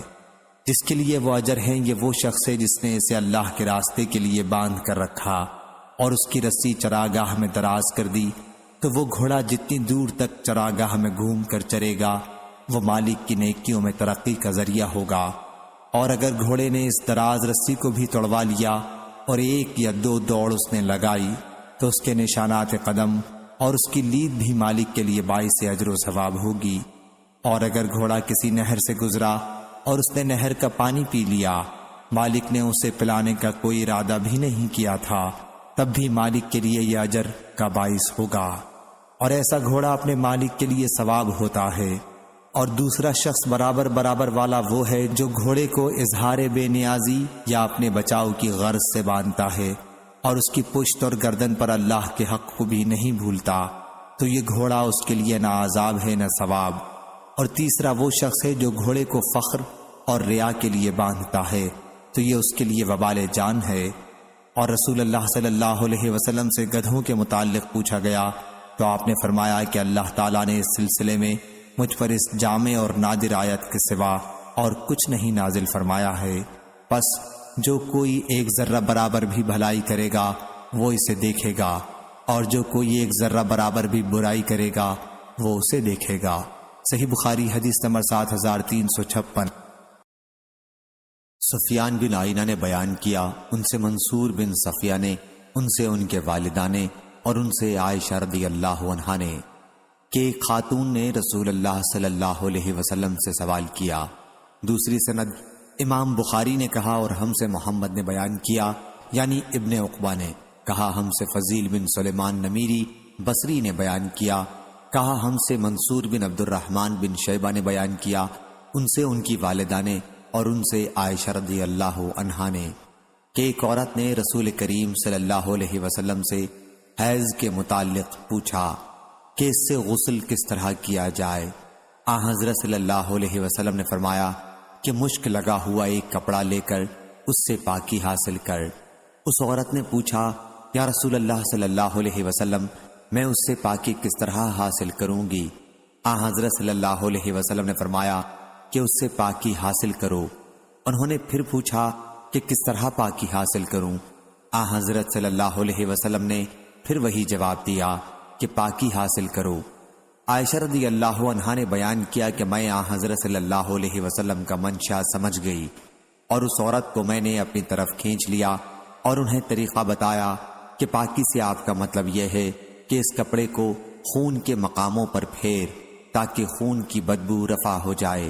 صحیح بخاری حدیث نمبر 7357۔ ابو غیوانہ نے بیان کیا، ان سے ابو بشر نے، ان سے سعید بن جبیر نے، اور ان سے ابن عباس رضی اللہ عنہ نے کہ ام حفید بنت حارث بن حزن نے رسول اللہ صلی اللہ علیہ وسلم کو گھی اور پنیر اور بھنا ہوا سانڈ ہدیے میں بھیجا۔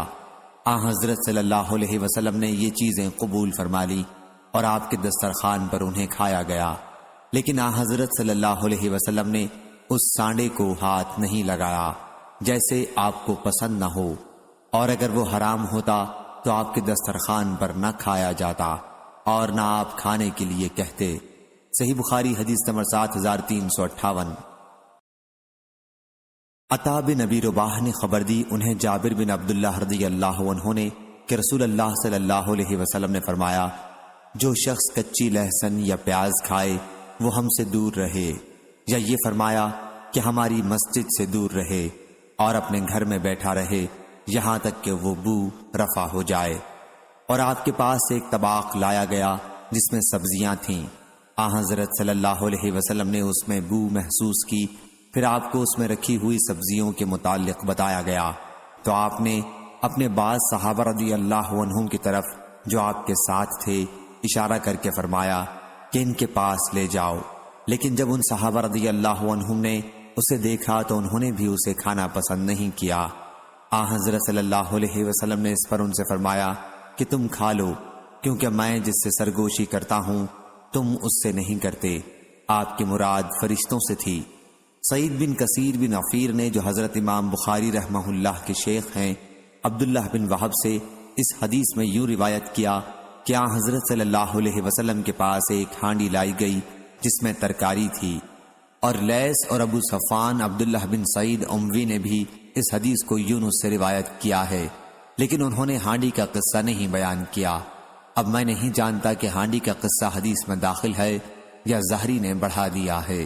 صحیح بخاری حدیث نمبر 7359۔ جبیر بن مطعم رضی اللہ عنہ نے خبر دی کہ ایک خاتون رسول کریم صلی اللہ علیہ وسلم کے پاس آئیں تو حضرت صلی اللہ علیہ وسلم نے انہیں ایک حکم دیا۔ انہوں نے عرض کی یا رسول اللہ صلی اللہ علیہ وسلم اگر میں آپ کو نہ پاؤں پھر کیا کروں گی؟ حضرت صلی اللہ علیہ وسلم نے فرمایا کہ جب مجھے نہ پانا تو ابو بکر رضی اللہ عنہ کے پاس جانا۔ حمیدی نے ابراہیم بن سعد سے یہ اضافہ کیا کہ غالباً خاتون کی مراد وفات تھی۔ امام بخاری نے کہا حمیدی نے اس روایت میں ابراہیم بن سعد سے اتنا بڑھایا ہے کہ آپ کو نہ پاؤں اس سے مراد یہ ہے کہ آپ کی وفات ہو جائے۔ صحیح بخاری حدیث نمبر 7360۔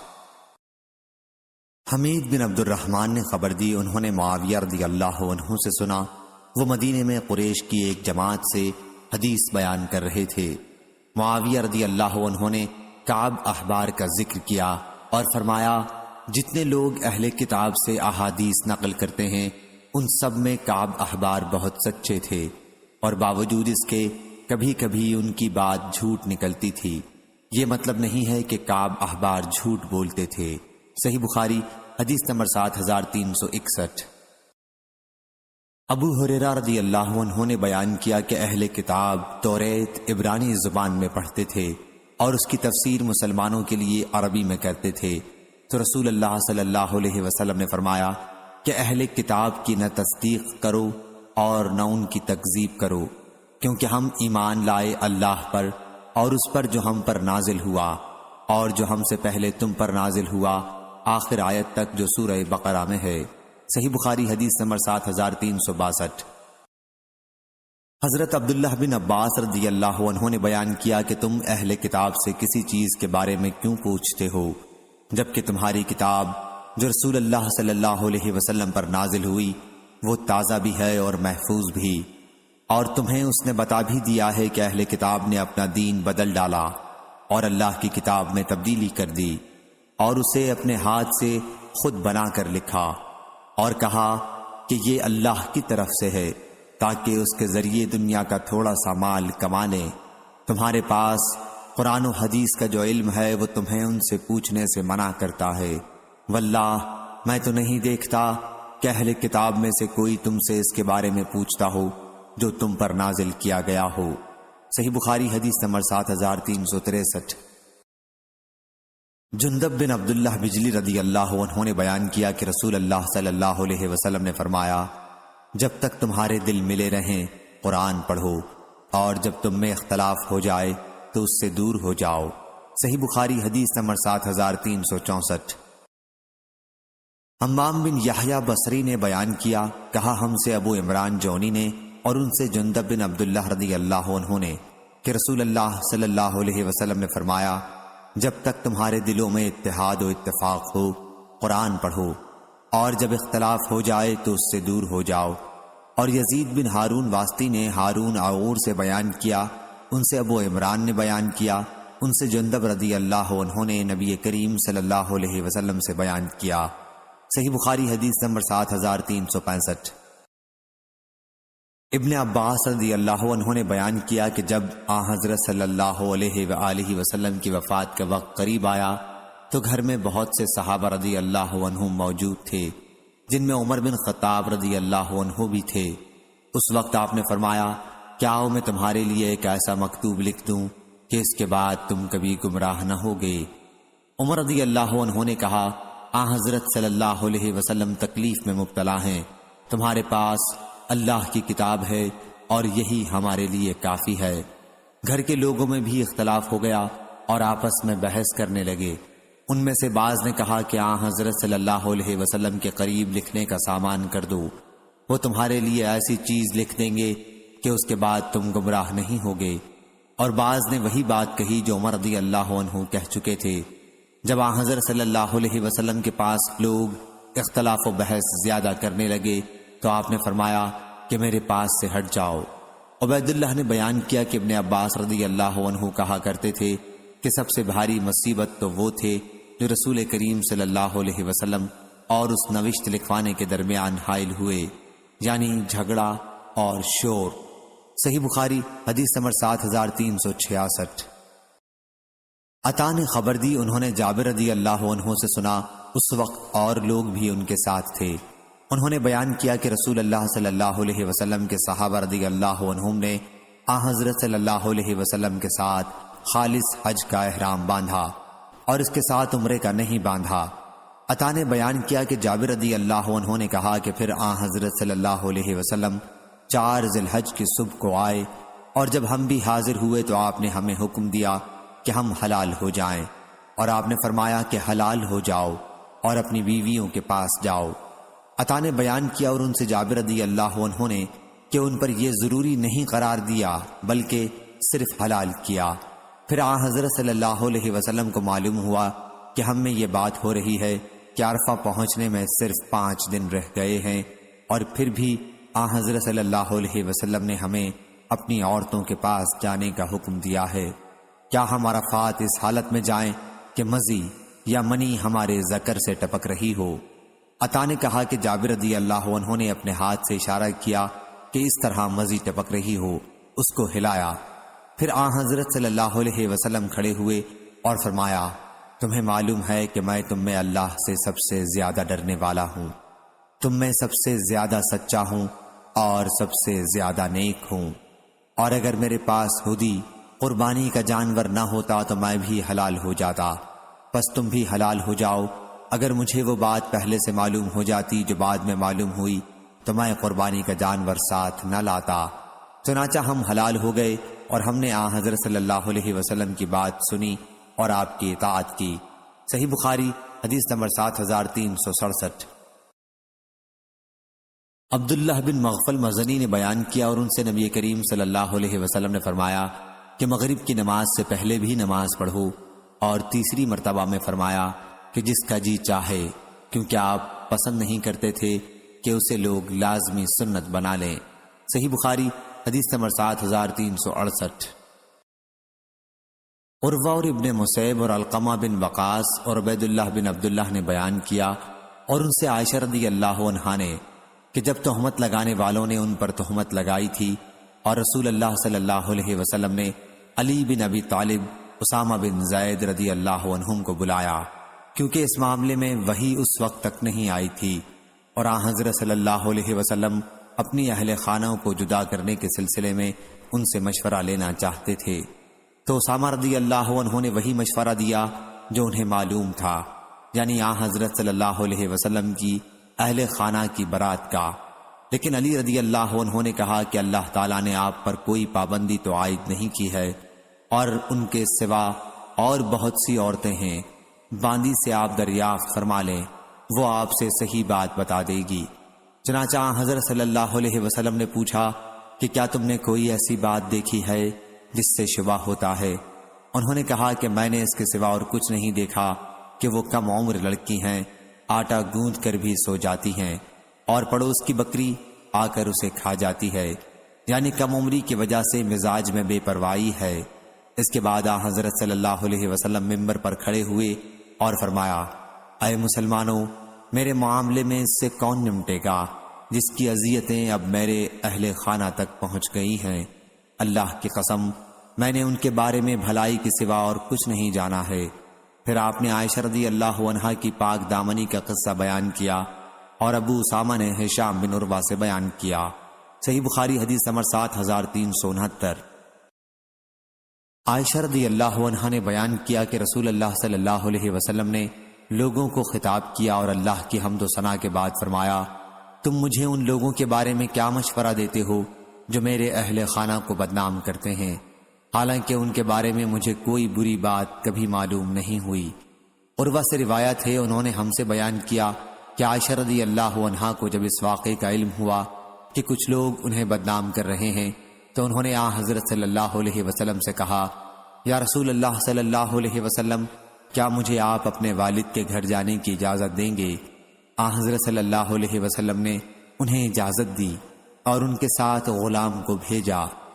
انصار میں سے ایک صاحب ابو ایوب رضی اللہ عنہ نے کہا، سبحانک ما یکون لنا ان تتکلم بہذا سبحانک ھذا بہتان عظیم، تیری ذات پاک ہے اے اللہ، ہمارے لیے مناسب نہیں کہ ہم اس طرح کی باتیں کریں، تیری ذات پاک ہے، یہ تو بہت بڑا بہتان ہے۔ صحیح بخاری حدیث نمبر 7370۔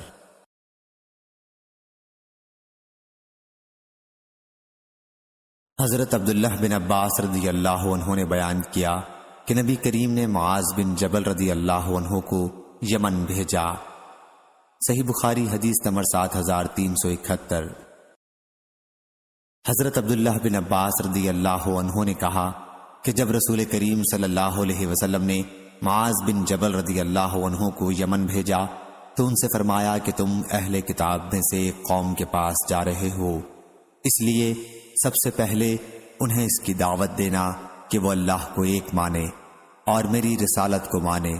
جب اسے وہ سمجھ لیں تو پھر انہیں بتانا کہ اللہ نے ایک دن اور ایک رات میں ان پر 5 نمازیں فرض کی ہیں۔ جب وہ نماز پڑھنے لگیں تو انہیں بتانا کہ اللہ نے ان پر ان کے مالوں میں زکوٰۃ فرض کی ہے جو ان کے امیروں سے لی جائے گی اور ان کے غریبوں کو لوٹا دی جائے گی۔ جب وہ اس کا بھی اقرار کر لیں تو ان سے زکوٰۃ لینا اور لوگوں کے عمدہ مال لینے سے پرہیز کرنا۔ صحیح بخاری حدیث نمبر 7372۔ معاذ بن جبل رضی اللہ عنہ نے بیان کیا کہ نبی کریم صلی اللہ علیہ وسلم نے فرمایا، اے معاذ رضی اللہ عنہ، کیا تمہیں معلوم ہے کہ اللہ کا اس کے بندوں پر کیا حق ہے؟ انہوں نے کہا کہ اللہ اور اس کے رسول ہی زیادہ جانتے ہیں۔ حضرت صلی اللہ علیہ وسلم نے فرمایا کہ یہ ہے کہ وہ صرف اسی کی عبادت کریں اور اس کا کوئی شریک نہ ٹھہرائیں۔ کیا تمہیں معلوم ہے کہ پھر بندوں کا اللہ پر کیا حق ہے؟ عرض کیا کہ اللہ اور اس کے رسول ہی زیادہ جانتے ہیں۔ فرمایا یہ ہے کہ وہ انہیں عذاب نہ دے۔ صحیح بخاری حدیث نمبر 7373۔ حضرت ابو سعید خدری رضی اللہ عنہ نے بیان کیا کہ ایک شخص نے ایک دوسرے شخص قتادہ بن نعمان رضی اللہ عنہ کو بار بار قل هو اللہ احد پڑھتے سنا۔ صبح ہوئی تو نبی کریم صلی اللہ علیہ وسلم کی خدمت میں حاضر ہو کر اس طرح واقعہ بیان کیا جیسے وہ اسے کم سمجھتے ہوں۔ حضرت صلی اللہ علیہ وسلم نے فرمایا، اس ذات کی قسم جس کے ہاتھ میں میری جان ہے، یہ سورت تہائی قرآن کے برابر ہے۔ اسماعیل بن جعفر نے امام مالک سے یہ بڑھایا کہ ان سے عبد الرحمن نے، ان سے ان کے والد نے اور ان سے ابو سعید خدری رضی اللہ عنہ نے کہا کہ مجھے میرے بھائی قتادہ بن نعمان رضی اللہ عنہ نے خبر دی نبی کریم صلی اللہ علیہ وسلم سے۔ صحیح بخاری حدیث نمبر 7374۔ ابن وہب نے بیان کیا، ان سے عمرو نے، ان سے ابن ابی ہلال نے اور ان سے ابو رجال محمد بن عبد الرحمن نے، ان سے ان کی والدہ عمرہ بنت عبد الرحمن نے، وہ ام المومنین عائشہ رضی اللہ عنہا کی پرورش میں تھیں۔ انہوں نے عائشہ رضی اللہ عنہا سے بیان کیا کہ نبی کریم صلی اللہ علیہ وسلم نے ایک صاحب کو ایک مہم پر روانہ کیا۔ وہ صاحب اپنے ساتھیوں کو نماز پڑھاتے تھے اور نماز میں ختم قل هو اللہ احد پر کرتے تھے۔ جب لوگ واپس آئے تو اس کا ذکر حضرت صلی اللہ علیہ وسلم سے کیا۔ حضرت صلی اللہ علیہ وسلم نے فرمایا کہ ان سے پوچھو کہ وہ یہ طرز عمل کیوں اختیار کیے ہوئے تھے۔ چنانچہ لوگوں نے پوچھا تو انہوں نے کہا کہ وہ ایسا اس لیے کرتے تھے کہ یہ اللہ کی صفت ہے اور میں اسے پڑھنا عزیز رکھتا ہوں۔ حضرت صلی اللہ علیہ وسلم نے فرمایا کہ انہیں بتا دو کہ اللہ بھی انہیں عزیز رکھتا ہے۔ صحیح بخاری حدیث نمبر 7375۔ جریر بن عبداللہ رضی اللہ عنہ نے بیان کیا کہ رسول اللہ صلی اللہ علیہ وسلم نے فرمایا، جو لوگوں پر رحم نہیں کھاتا اللہ بھی اس پر رحم نہیں کھاتا۔ صحیح بخاری حدیث نمبر 7376۔ اسامہ بن زید رضی اللہ عنہ نے بیان کیا کہ ہم رسول اللہ صلی اللہ علیہ وسلم کے پاس تھے کہ آپ کی ایک صاحبزادی حضرت زینب رضی اللہ عنہا کے بھیجے ہوئے ایک شخص آپ کی خدمت میں حاضر ہوئے کہ ان کے لڑکے جاں کنی میں مبتلا ہیں اور وہ حضور صلی اللہ علیہ وسلم کو بلا رہی ہیں۔ حضرت صلی اللہ علیہ وسلم نے ان سے فرمایا کہ تم جا کر انہیں بتا دو کہ اللہ ہی کا سب مال ہے، جو چاہے لے لے اور جو چاہے دے، اور اس کی بارگاہ میں ہر چیز کے لیے ایک وقت مقرر ہے۔ پس ان سے کہو کہ صبر کریں اور اس پر صبر ثواب کی نیت سے کریں۔ صاحبزادی نے دوبارہ آپ کو قسم دے کر کہلا بھیجا کہ آپ ضرور تشریف لائیں۔ چنانچہ حضرت صلی اللہ علیہ وسلم کھڑے ہوئے اور آپ کے ساتھ سعد بن معاذ اور معاذ بن جبل رضی اللہ عنہ بھی کھڑے ہوئے۔ پھر جب آپ صاحبزادی کے گھر پہنچے تو بچہ آپ کو دے دیا گیا اور اس کی سانس اکھڑ رہی تھی جیسے پرانی مشق کا حال ہوتا ہے۔ یہ دیکھ کر حضرت صلی اللہ علیہ وسلم کی آنکھوں میں آنسو بھر آئے اس پر سعد رضی اللہ عنہ نے کہا یا رسول اللہ صلی اللہ علیہ وسلم یہ کیا ہے؟ حضرت صلی اللہ علیہ وسلم نے فرمایا کہ یہ رحمت ہے جو اللہ تعالیٰ نے اپنے بندوں کے دلوں میں رکھی ہے، اور اللہ بھی اپنے انہی بندوں پر رحم کرتا ہے جو رحم دل ہوتے ہیں۔ صحیح بخاری حدیث نمبر 7377۔ ابو موسیٰ اشعری رضی اللہ عنہ نے بیان کیا کہ نبی کریم صلی اللہ علیہ وسلم نے فرمایا تکلیف دہ بات سن کر اللہ سے زیادہ صبر کرنے والا کوئی نہیں ہے۔ کم بخت مشرک کہتے ہیں کہ اللہ اولاد رکھتا ہے اور پھر بھی وہ انہیں معاف کرتا ہے اور انہیں روزی دیتا ہے۔ صحیح بخاری حدیث نمبر 7378۔ عبداللہ بن عمر رضی اللہ عنہ نے بیان کیا کہ نبی کریم صلی اللہ علیہ وسلم نے فرمایا غیب کی 5 کنجیاں ہیں جنہیں اللہ کے سوا اور کوئی نہیں جانتا، اللہ کے سوا اور کوئی نہیں جانتا۔ کہ رحم مادر میں کیا ہے اللہ کے سوا اور کوئی نہیں جانتا، کہ کل کیا ہوگا اللہ کے سوا اور کوئی نہیں جانتا، کہ بارش کب آئے گی اللہ کے سوا اور کوئی نہیں جانتا، کہ کس جگہ کوئی مرے گا اور اللہ کے سوا کوئی نہیں جانتا، کہ قیامت کب قائم ہوگی۔ صحیح بخاری حدیث نمبر 7379۔ عائشہ رضی اللہ عنہا نے بیان کیا کہ اگر تم سے کوئی یہ کہتا ہے کہ محمد صلی اللہ علیہ وسلم نے اپنے رب کو دیکھا تو وہ غلط کہتا ہے، کیونکہ اللہ تعالیٰ اپنے بارے میں خود کہتا ہے کہ نظریں اس کو دیکھ نہیں سکتیں، اور جو کوئی کہتا ہے کہ حضرت صلی اللہ علیہ وسلم غیب جانتے تھے تو غلط کہتا ہے، کیونکہ خداوند تعالیٰ خود کہتا ہے کہ غیب کا علم اللہ کے سوا اور کسی کو نہیں۔ صحیح بخاری حدیث نمبر 7380۔ عبداللہ رضی اللہ عنہ نے بیان کیا کہ ہم ابتدائے اسلام میں رسول اللہ صلی اللہ علیہ وسلم کے پیچھے نماز پڑھتے تھے اور کہتے تھے السلام علی اللہ، تو حضرت صلی اللہ علیہ وسلم نے ہم سے فرمایا کہ اللہ تو خود ہی السلام ہے، البتہ اس طرح کہا کرو التحیات للہ والصلوات وطیبات والسلام علیکہ ایہا النبی ورحمۃ اللہ وبرکاتہ، السلام علینا وعلی عباد اللہ الصالحین، اشہد ان لا الہ الا اللہ اشہد ان محمدا عبدہ ورسولہ۔ صحیح بخاری حدیث نمبر 7381۔ حضرت ابو ہریرہ رضی اللہ عنہ نے بیان کیا کہ نبی کریم صلی اللہ علیہ وسلم نے فرمایا اللہ قیامت کے دن زمین کو اپنی مٹھی میں لے لے گا اور آسمان کو اپنے دائیں ہاتھ میں لپیٹ لے گا، پھر فرمائے گا میں بادشاہ ہوں، کہاں ہیں زمین کے بادشاہ؟ شعیب اور زبیدی اور ابن مسافر اور اسحاق بن یحییٰ نے ظاہری سے بیان کیا، اور ان سے ابو سلمہ رضی اللہ عنہ نے اسی طرح۔ صحیح بخاری حدیث نمبر 7382۔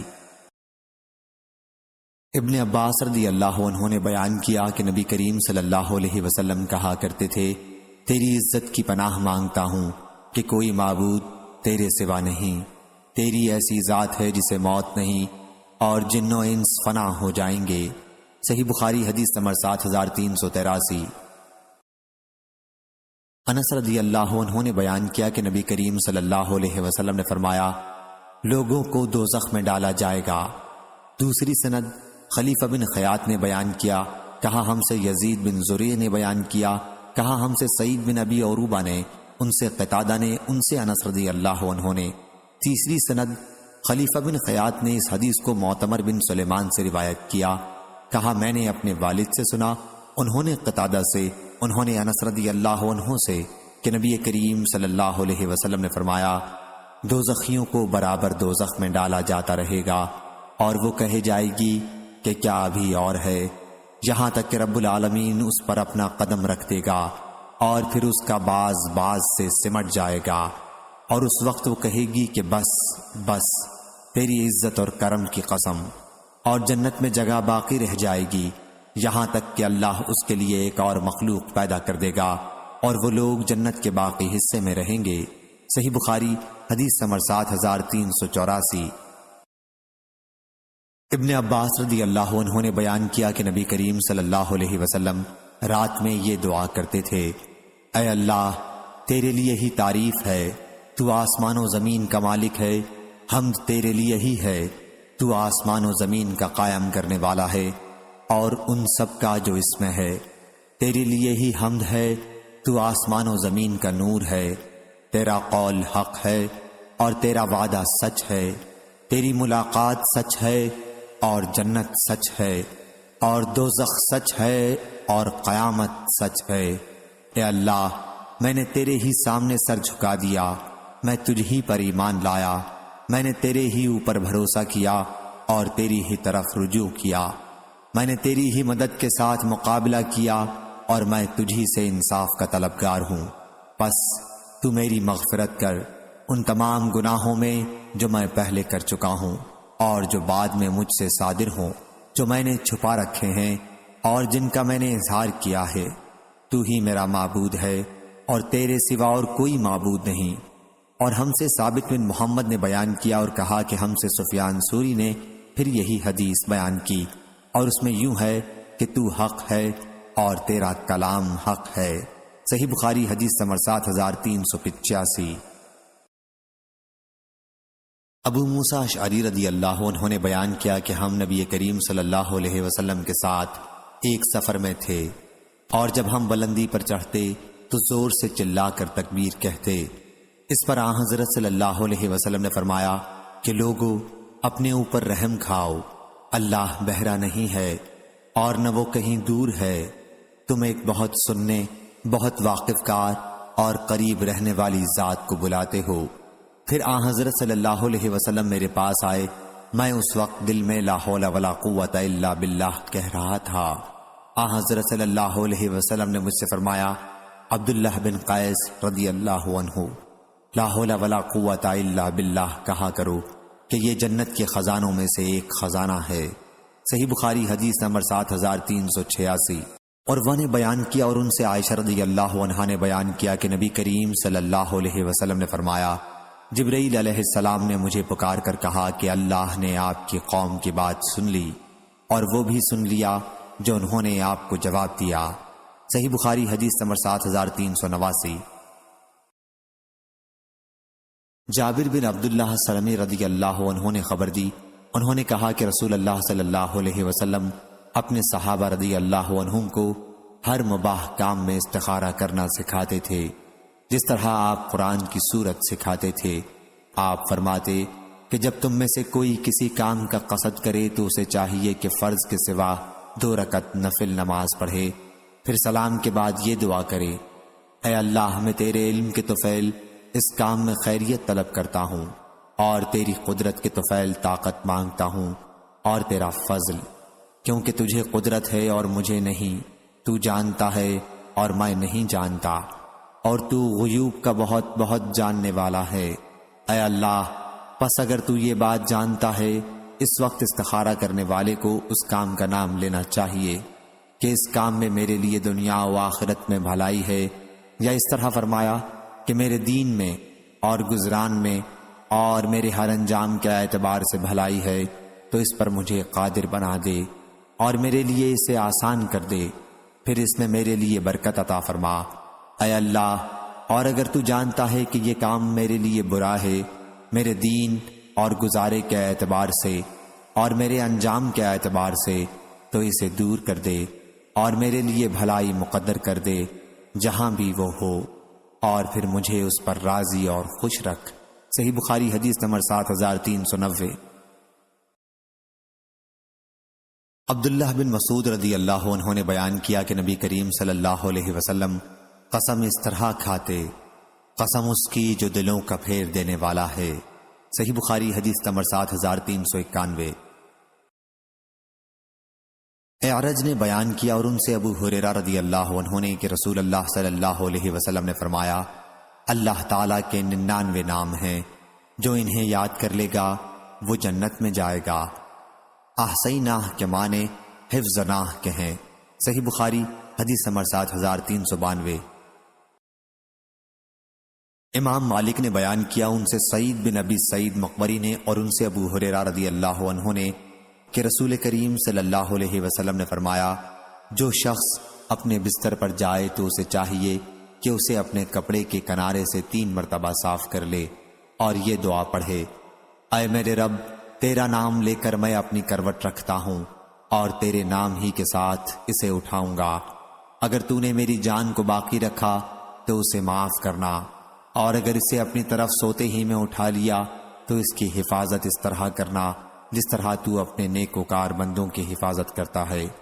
اس روایت کی مطابقت یحییٰ اور بشر بن فضل نے عبید اللہ سے کی ہے، ان سے سعید نے، اور ان سے ابو ہریرہ رضی اللہ عنہ نے، اور ان سے نبی کریم صلی اللہ علیہ وسلم نے، اور زہیر، ابو زمرہ اور اسماعیل بن زکریا نے عبید اللہ سے یہ اضافہ کیا کہ ان سے سعید نے، ان سے ان کے والد نے، اور ان سے ابو ہریرہ رضی اللہ عنہ نے، اور ان سے نبی کریم صلی اللہ علیہ وسلم نے فرمایا، اور اس کی روایت ابن عجلان نے کی، ان سے سعید نے، ان سے ابو ہریرہ رضی اللہ عنہ نے، اور ان سے نبی کریم صلی اللہ علیہ وسلم نے۔ صحیح بخاری حدیث نمبر 7393۔ حذیفہ رضی اللہ عنہ نے بیان کیا کہ نبی کریم صلی اللہ علیہ وسلم جب اپنے بستر پر لیٹنے جاتے تو یہ دعا کرتے، اے اللہ تیرے نام کے ساتھ زندہ ہوں اور اسی کے ساتھ مروں گا، اور صبح ہوتی تو یہ دعا کرتے، تمام تعریف اس اللہ کے لیے ہے جس نے اس کے بعد زندہ کیا کہ ہم مر چکے تھے اور اسی کی طرف اٹھ کر جانا ہے۔ صحیح بخاری حدیث نمبر 7394۔ ابو ذر رضی اللہ عنہ نے بیان کیا کہ نبی کریم صلی اللہ علیہ وسلم جب رات میں لیٹنے جاتے تو کہتے، ہم تیرے ہی نام سے مریں گے اور اسی سے زندہ ہوں گے، اور جب بیدار ہوتے تو کہتے، تمام تعریف اس اللہ کے لیے ہے جس نے ہمیں مارنے کے بعد زندہ کیا اور اسی کی طرف جانا ہے۔ صحیح بخاری حدیث نمبر 7395۔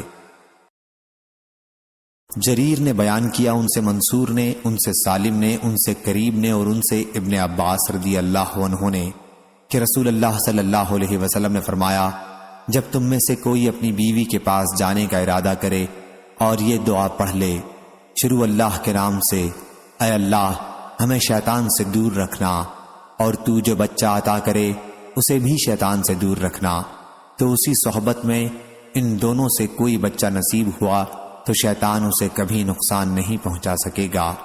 صحیح بخاری حدیث نمبر 7396۔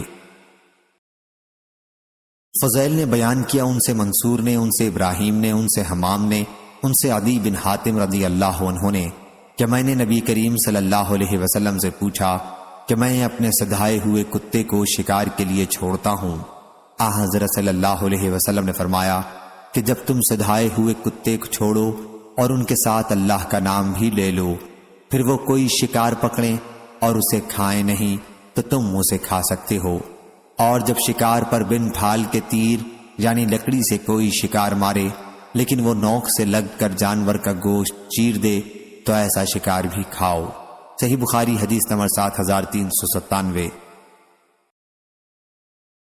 ابو خالد احمر نے بیان کیا، انہوں نے کہا کہ میں نے ہشام بن عروہ سے سنا، وہ اپنے والد عروہ بن زبیر رضی اللہ عنہ سے بیان کرتے تھے کہ ان سے ام المومنین عائشہ صدیقہ رضی اللہ عنہا نے بیان کیا کہ لوگوں نے کہا، یا رسول اللہ صلی اللہ علیہ وسلم، وہاں کے قبیلے ابھی حال ہی میں اسلام لائے ہیں اور وہ ہمیں گوشت لا کر دیتے ہیں، ہمیں یقین نہیں ہوتا کہ ذبح کرتے وقت انہوں نے اللہ کا نام لیا تھا یا نہیں، تو کیا ہم اسے کھا سکتے ہیں؟ حضرت صلی اللہ علیہ وسلم نے فرمایا کہ تم اس پر اللہ کا نام لے کر اسے کھا لیا کرو۔ اس روایت کے مطابق محمد بن عبد الرحمن اور دراوردی اور اسامہ بن حفص نے کی ہے۔ صحیح بخاری حدیث نمبر 7398۔ انس رضی اللہ عنہ نے بیان کیا کہ نبی کریم صلی اللہ علیہ وسلم نے 2 مینڈھوں کی قربانی کی اور ذبح کرتے وقت بسم اللہ اللہ اکبر پڑھا۔ صحیح بخاری حدیث نمبر 7399۔ شعبہ نے بیان کیا، ان سے اسود بن قیس نے اور ان سے جندب رضی اللہ عنہ نے کہ وہ نبی کریم صلی اللہ علیہ وسلم کے ساتھ ذی الحج کی 10ویں تاریخ کو موجود تھے۔ آپ نے نماز پڑھائی، پھر خطبہ دیا اور فرمایا، جس نے نماز سے پہلے جانور ذبح کر لیا تو اس کی جگہ دوسرا جانور ذبح کرے، اور جس نے ذبح ابھی نہیں کیا تو وہ اللہ کا نام لے کر ذبح کرے۔ صحیح بخاری حدیث number 7400۔ Hello friends, subscribe my channel Hotties92.